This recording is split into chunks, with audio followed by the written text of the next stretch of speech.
वालेकुम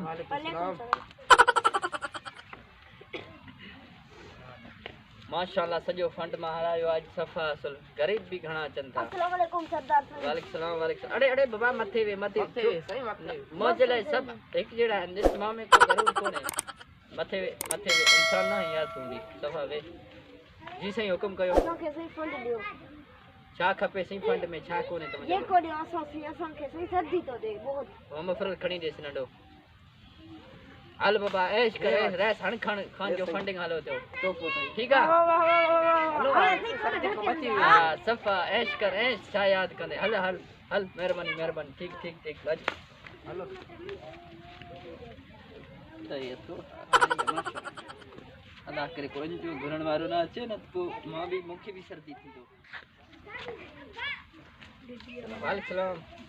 साईं वाह जैसे वास्कोटा फंड सही फाके वीडियो वाह वाह हां सही फंड में छा गुरजे हुकम सही फाके एडी वास्कोट ओह नो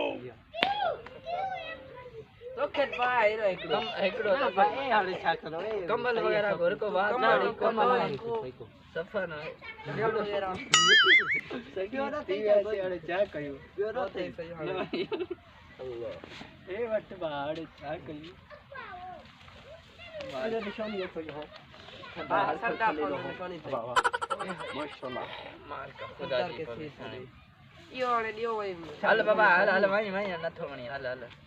ठीक है हल कम थी वियो तो जो इसका यार खुदा जो पवे सफान मुखे चरे हो गयो सरदार जो को बहुत सरदार सही चाला सही ठीक ठाक हुक्म कर सही असां के भी सही फंड दियो छा गुरजे सही टोपी माशाल्लाह थी सोनो कमल ओ खणी दे छोकरा कोटिया में मोचा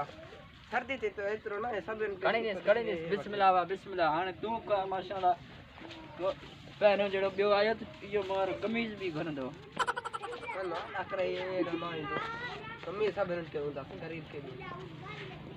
अस्सलाम वालेकुम सलाम बहुत खुशी करे अल्हम्दुलिल्लाह हुकमदार चालम खुश होता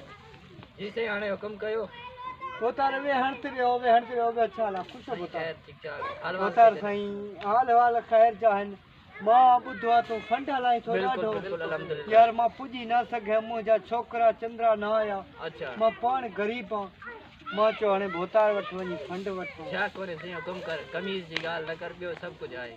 पुट भोतार सही बा छा कर मां वठ ते एतरो गरीब एतरो के मैं को लोटलो है रबड़ वारो वो भी छोकरे बनी सटियो हाने लोटे भी जो भी वैसे तो ना है खड़ी को फंड तवाने मुखे खड़ी हाथ दियो था यो सब कुछ आए ना गिलास वगैरह जरूरत है तो हो भी दियो बोतर गिलास तो है मावट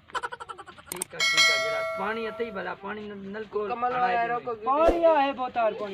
वठे ये छा दिनो थी बोतर लोटो सही लोटो पुरानो खणी अब तू पान छा साए खैर मोज ले आए तो वो तो फिक्र न कर हल अरे लोटो तो बिल्कुल सही है हल घणे जो हल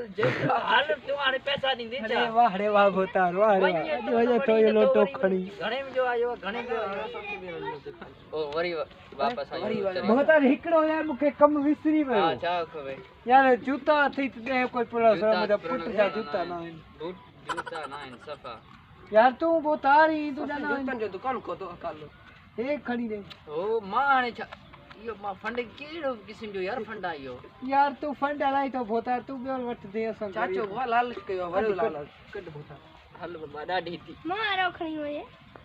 ए खणी वाई तू वार ना ये सही ना बस ये मेरे बड़ी वरी को हे भी ना है घर में हिकड़ो आ विड़ू था प्यू पुट शाबाश बाबा हल बाबा छा कजे